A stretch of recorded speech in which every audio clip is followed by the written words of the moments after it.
we hebben een woonwinkel die al 20 jaar in hele oude panden zit, van eind 1500. En klanten vragen ons heel vaak van, wat weten jullie ervan? Wie hebben er gewoond? Weet je er iets van te vertellen? En toen de culturele hoofdstad er was, wilden we daar graag iets aan bijdragen. We zeiden, nou, die oude panden, als we nou eens een expositie in de kelder houden. Die heeft niemand nog gezien. Het is een hele oude kelder met hele oude sporen ook.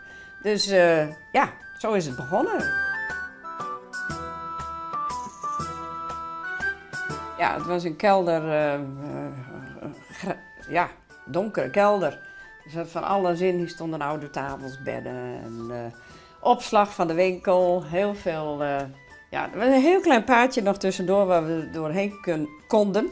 Dus de grootste klus was eigenlijk om hem leeg te halen. Dat heeft heel wat tijd gekost. Ja. Maar goed, er is heel wat tevoorschijn gekomen. Ik loop meestal even met ze mee naar beneden.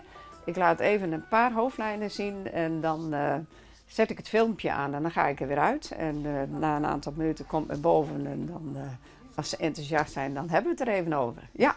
Ja, maar voorheen was ik de hele dag zo wat onder in de kelder. En op een gegeven moment, als je weer een paar voeten de trap af ziet dalen, denk je van, oh, nou heb ik het ook vaak genoeg verteld. Ja. Dus vandaar dat het filmpje ontstaan is uiteindelijk. De bouwhistoricus zei, jullie zijn niet dit huis, maar je bent het achterste gedeelte van dit huis.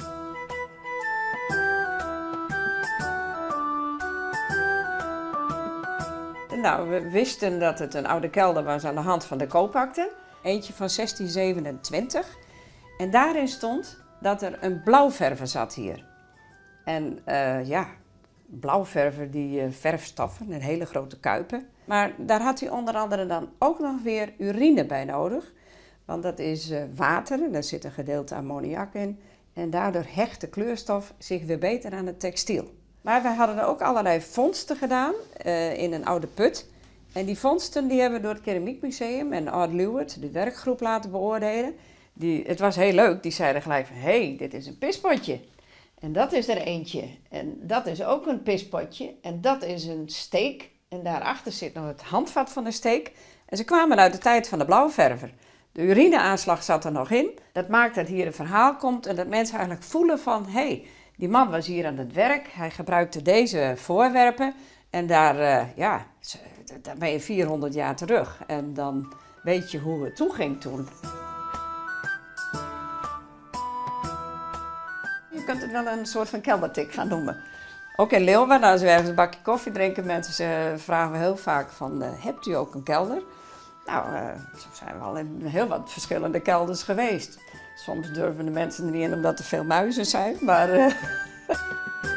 Verder zou ik het heel fijn vinden als u bij het afscheid in het boek even uw naam en plaats zou willen noteren. En mocht u nog historische feitjes weten, zouden we dat heel graag willen vernemen.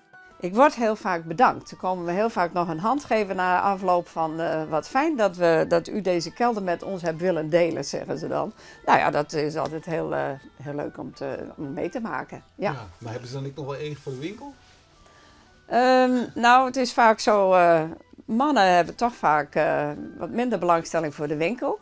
Maar die zijn nu vaak na afloop niet uit de winkel te krijgen. Ze hebben ook een grote gunfactor, zo van, nou, zou je nog niet even wat kopen? Terwijl ze anders vaak al lang op de straat staan.